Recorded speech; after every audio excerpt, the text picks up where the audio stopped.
ल गाइजहरू अब हामी माथि चन्द्रगिरी डाँडाबाट आइयो हुँदै हुँदै अब मेरो घर नजिक आयो नैकाप चोक आउनु लाग्यो। यो चाहिँ के भन्छ भने यो मेरो घरभन्दा माथि दहचोकको डाँडाबाट यो पछाडि हजुरहरूले हेर्नु होला यो सिन चाहिँ सबै काठमाडौँ नैकाप एयरपोर्ट धरहरा सबै देखिन्छ यहाँबाट चाहिँ। अब यहाँबाट हामीलाई पुग्नको लागि हजुरको चाहिँ अब 10 मिनटमा हामी घर पुगिन्छ। अब गाइजहरू पछाडि हेर्नुहोस् त कति राम्रो छ सिनहरू।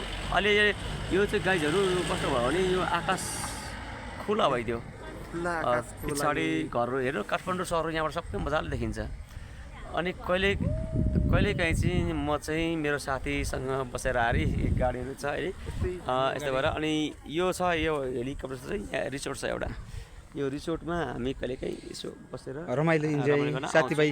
र यहाँबाट मेरो घरबाट आउनको लागि चाहिँ तपाईँको गाइजहरू लगभग यहाँबाट उकालो आउँदा अलिकति पर्छ, टाइम चाहिँ लगभग 10 मिनट जस्तो लाग्छ। अनि गाइजहरू यो माथि यो डाँडा छ नि, यो डाँडा यो माथिको डाँडा, यो डाँडा जानको लागि चाहिँ अलिकति मिनट टाइम लाग्छ है त गाइजहरू। ओके बाइ ल।